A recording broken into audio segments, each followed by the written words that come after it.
নমস্কার বন্ধুরা, জীবনের গল্প চ্যানেলে তোমাদের সবাইকে জানাই স্বাগত। আমি খুব সাধারণভাবেই আছি।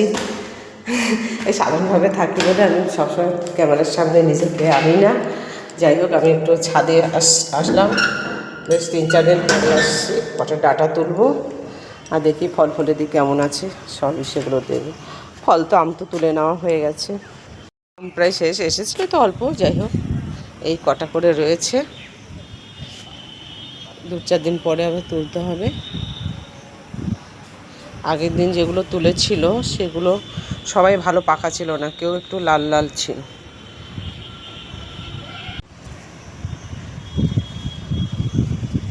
বন্ধুরা, তোমাদের যাদের এইগুলো দেখতে ভালো লাগে তারা খুব ভালো বলবে, কিন্তু যাদের ভালো লাগে না, অত একই ফুলের বাগান দেখায়। আসলে আমার জীবনটা তো এই নিয়েই আছি, আমার তো আর কোনো কাজ নেই।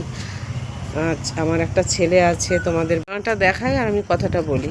আমার ছেলে আছে বলেছি, কিন্তু অসুস্থ, তোমাদের সেটাও বলেছি। তাই সেইভাবে বাইরে টাইরে যায়ও না, ও ঘরেই থাকে, তাই আমারও বেরোনো হয় না। অসুস্থ বলেও ক্যামেরার সামনে আসতেও চায় না। এই সব আম তুলে নেওয়া হয়ে গেছে, ওই একটা আম ঝুলছে, 12 মাসি গাছে একটা আম ঝুলছে ছিল, সেই মুকুলে কোনো গুটি নেই।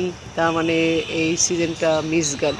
এই যে বড় বড় ডাটা দেখতে পাচ্ছ তোমরা, এই যে এখানে দুটো বড় বড় ডাটা, আর এইখানে আছে কেউ কেউ ছোটো ছোটো এই যে কচি ডাটা। আমি কচি ডাটা নেবো, বড় ডাটা আমি আজকে নেব না। বন্ধুরা, এই যে আমার ডাটা তোলা হয়ে গেছে, এইগুলো নিয়ে আমি এখন নিচে চলে যাব, নিচে গিয়ে পরিষ্কার করব। দেখে ডাটা তুলবো, কোন ডাটাগুলো তুলবো সে আমি তুলছি, তখন আমাকে ক্যামেরাটা অফ করতে হবে। সেদিনকে উচ্ছে গাছটাকে এইরকম করে দেওয়া হয়েছে, এখন আবার সুন্দর একখানা উচ্ছে ফুলও ফুটেছে। এইটা গাছটাকে সেদিন আমি নিজে বলে এইভাবে তরিজুত করে দিলাম, তারপর সেই গাছে এরকম ফুল ফুটেছে। এইটা দেখে খুব ভালো লাগে, মনটা না একটু হালকা হয়ে যায়। গাছগুলো দেখো আবার পুষি নিয়েছে, আরও 2-4 দিন যাক, তারপরে তুলবো, আর একটু বেশি বেশি করে বড় হোক, তুলবো। ছেলেটা অসুস্থ, ওই জন্য ক্যামেরার সামনে আসতে চায় না, কিন্তু আমি ওকে আনবো, আস্তে আস্তে ক্যামেরার সামনে আনবো। আসলে একটা মনের সমস্যা আছে, এই মনের সমস্যার জন্য ক্যামেরার সামনে আসে না, আমি ওকে জোর করি না। উচ্ছে গাছটা দেখে ফুল ফল কেমন হবে বুঝতে পারছি না, তবে এই নিচে থেকে কটা পাতা আমি তুলে নিয়ে যাব, আজকে আর তুলব না। পাতা তুলে নিয়ে গিয়ে উচ্ছে পাতার বড়া খুব ভালো লাগে, তোমরা যদি কেউ খেয়ে থাকো তাহলে সে বুঝবে কত টেস্টি। আজকে না, এটা কালকে তুলব। বন্ধুরা, এই যে এটা দেখে মনে হচ্ছে যে এটা পোচ, এটা পোচ না, এই যে এটা অমলেট, এর মধ্যে পেঁয়াজ আছে। যেহেতু আমার ছেলে খাবে তাই আমি লঙ্কা দিইনি, এর মধ্যে পেঁয়াজ রয়েছে। এটাকে পচে আস্তে করে তেলের মধ্যে ঢেলে দিলে এটা আস্তে আস্তে এরকম হয়ে যায়, উল্টে দিলে এরকম গোল হয়ে ফুলে যায়, পোচ মতো হয়ে যায়। কড়া হয়ে গেছে, ঠিক আছে। এটা এখন আমার ছেলে খাবে, টিফিন করবে এটা দিয়ে, আর এর সঙ্গে একটু মুড়ি খাবে। আমি মুড়িটাও খুব ও মুড়ি খাবে না, ও শুধু এটাই ওর হয়ে যাবে। আর একটু ফল ফলে দিয়ে আছে, সেই ফল ফলে দিয়ে আম জাম লিচু আছে, ওকে ছুলে দেবো, সেগুলোও খাবে। আগের দিন দেখিয়েছিলাম যে আমার একটুখানি এঁচড় বেশি হয়েছে, এই যে সেই এঁচড়টা আমি এখন গরম করে নিলাম কড়াইতে, এখন এটা আমি মুড়ি দিয়ে খাবো। বন্ধুরা, তোমাদেরকে তো আমি মাঝে মাঝেই বলি যে আমার ছেলেটা ক্যামেরার সামনে আসতে চায় না, ক্যামেরার সামনে আসতে চায় না, শরীর অসুস্থ। অসুস্থ ঠিক বলা যাবে না, আবার যে সুস্থ সেটাও বলা যাবে না। আসলে ও জন্ম হয়েছিল ঠিকই সুস্থভাবে, কিন্তু কিছুটা সমস্যার জন্য, যেটা আমরা বুঝতে পারিনি বা ডাক্তারও ধরতে পারিনি, ও একটা টিউমার ছিল শরীরের মধ্যে। শরীরের মধ্যে বিভিন্ন জায়গায় কয়েকটা টিউমার ছিল, সেইগুলো জন্যে ওর এই প্রবলেমটা হয়েছিল, ওর হাতে পায়ে একটু সমস্যা এসে গেছে। যার জন্য ও এখন আসলে একটু প্রতিবন্ধী, আর হাতে পাটা একটু নর্মালের থেকে একটু আলাদা আছে, যেটা তোমরা যারা সাধারণ আছো তারা আপাত দৃষ্টিতে দেখে বুঝতে পারবে না। আমি জানি বা আমার আত্মীয়স্বজন যারা জানে তারা হয়তো কিছুটা ফলো করলে একটু বুঝতে পারবে। এটাই হচ্ছে কথা, মানে ও এখন একটু শারীরিক প্রতিবন্ধী এখন বলতে হচ্ছে। এখন প্রতিবন্ধী বলতে, কথাটা বলতে আমাদের যতটাই কষ্ট হোক না কেন, বাস্তবকে মেনে নিতে গেলে আমাদের বলতেই হয়। তা ও অনেকটাই প্রতিবন্ধী হয়ে আছে, এই জন্য ও আসতে চায় না ক্যামেরার সামনে।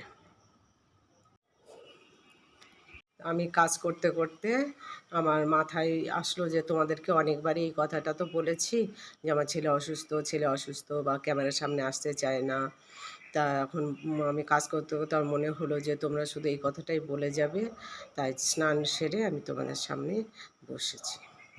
সে নিজের কাজ নিজেই করতে পারে, নিজের সমস্ত কাজ সে নিজেই করে, একাই সব হাঁটাচলা সবই করে, কিন্তু একটু দুর্বল প্রকৃতির হয়েছে। আসলে ওই কয়েকবার অপারেশন করে করে ও একটু দুর্বল হয়ে গেছে। সেই দুর্বলটা রয়ে গেছে, যেমন ভারী কাজটা করতে পারে না, বা অপারেশনের জন্য কিছু রেস্ট্রিকশান আছে সেই কাজগুলো করতে পারে না। এবার কি হয়েছে, এবার ও তো আমাদের একমাত্র সন্তান, তাই ও যতটুকু রেস্ট্রিকশান আছে, মানে এই যদি না পারে, যদি না হয়, এটা করতে গিয়ে যদি কিছু হয়ে যায়, এই করে করে আমরা ওকে আর কিছু কাজবাজ কিছু করতে দেই না। এই থাকতো করতে হবে না, থাকতো করতে, মানে এই অসুস্থ অসুস্থ ভাব এসে গেছে। আসলে অসুস্থ অপারেশনের আগে ছিল, অপারেশন পরে আগে যে সমস্ত অসুস্থতা ছিল ওর, অপারেশনগুলো হওয়ার পরে আর সেই অসুস্থতাগুলো নেই। কিন্তু এই 4-5টা অপারেশন, 5টা গড়ে 5টা কি 6টা অপারেশন হয়েছে। সেই অপারেশনের ফলে ওর শরীরটা দুর্বল হয়েছে। 1 বছরের মধ্যে 3টে অপারেশন হয়েছে, আর 2টো অপারেশন পরের বছর গিয়ে, মানে পরের বছরে ওর 2টো অপারেশন হয়েছে। তাহলে 3 আর 2 5টা অপারেশন হয়েছে 2 বছরের মধ্যে। তাহলে একটা মানুষের শরীরে যদি 2 বছরে 5টা অপারেশন করতে হয়, এবং সবগুলো চেন্নাই অ্যাপোলোতে গিয়ে করা হয়েছে। চেন্নাই অ্যাপোলো সেটা আবার অনেক ব্যাপার আছে। অ্যাপোলো বলতে এটা speciality, spine and brain speciality বলে যে হসপিটাল আছে, ভ্যানাগ্রাম, চেন্নাই ভ্যানাগ্রাম। অ্যাপোলো বলতে ক্রিমস রোড যে অ্যাপোলো সেটা নয়, ভ্যানাগ্রামে যে অ্যাপোলোটা আছে সেখানেও অপারেশন হয়েছে। তো 2 বছরের মধ্যে যদি একটা ছেলে বা যে কেউ যদি হচ্ছে 5টা অপারেশন হয়, তার শরীরে কতটা দুর্বল হয়ে যায়, যারা জানো তাদের তো বুঝতে অসুবিধা হবে না। বন্ধুরা, আমি এখন রান্না করছি, এই যে একটা সবজি করছি, আলা ঝালা ঝোল করব। এটাকে আলা ঝালা ঝোল বলে, মানে সব কিছু ডাটো ডাটো থাকে, কোনো মশলা পড়বে না, শুধু ফোড়ন পড়েছে। আমি একটু জিরে বেশি দিয়েছি আর একটু পাঁচফোড়ন দিয়েছি, কাঁচা লঙ্কা, শুকনো লঙ্কা, একটু তেজপাতা, এগুলো ফোড়ন দিয়েছি। এটা দিয়েছি, কোনো মশলা আর যাবে না। জিরের গুঁড়ো নামানোর আগে তাকে কিছুই হবে না। আর সবজির মধ্যে 2-4 পিস দিয়েছি ঝিঙে, একটা পটল, 2-4 টুকরো কুমড়ো, 2-4 টুকরো আলু, আর এই ডাঁটা, আর বেগুন দিয়েছি একদম এরকম ছোটো ছোটো পিসে 4টে বেগুন দিয়েছি, 4 টুকরো বেগুন, এরকম ছোটো ছোটো 4 টুকরো বেগুন। আর এই ডাঁটাটা দিয়েছি, ডাঁটার যে সঙ্গে যে কচি কচি পাতাগুলো ছিল সেগুলো আমি রেখেছি, মাথাকে কেটে দিয়েছি, আধ কাটা করে রেখেছি। হয়ে যাচ্ছে, এবার একটু ঝোল দিয়ে দেবো, এবার এখানে জল দিয়ে দেবো, হয়ে যাবে। এই যে আমার জল দেওয়া হয়ে গেছে। এবার এর মধ্যে চাইলে বড়ি দিতেও পারো, নাও পারো, আমার বড়ি আছে আমি দেব। এই যে বন্ধুরা, এই যে আমি বড়ি ভেজে রেখেছি, এই ভাজা বড়িটা জল ফুটে উঠলে আমি দিয়ে দেবো। এর মধ্যে আমি একটু এখন আদা একটু থেতো করে দিয়ে দেবো, কাঁচা আদার গন্ধটাই আমার বেশি ভালো লাগে এইসব তরকারিতে। এই যে কই মাছ আমার ফ্রিজে ছিল, এই কই মাছ ভাজা হচ্ছে, এখন কই মাছ রান্না হবে, একটা সবজি আর কই মাছ, এইটা দিয়ে কই মাছের ঝোল হবে।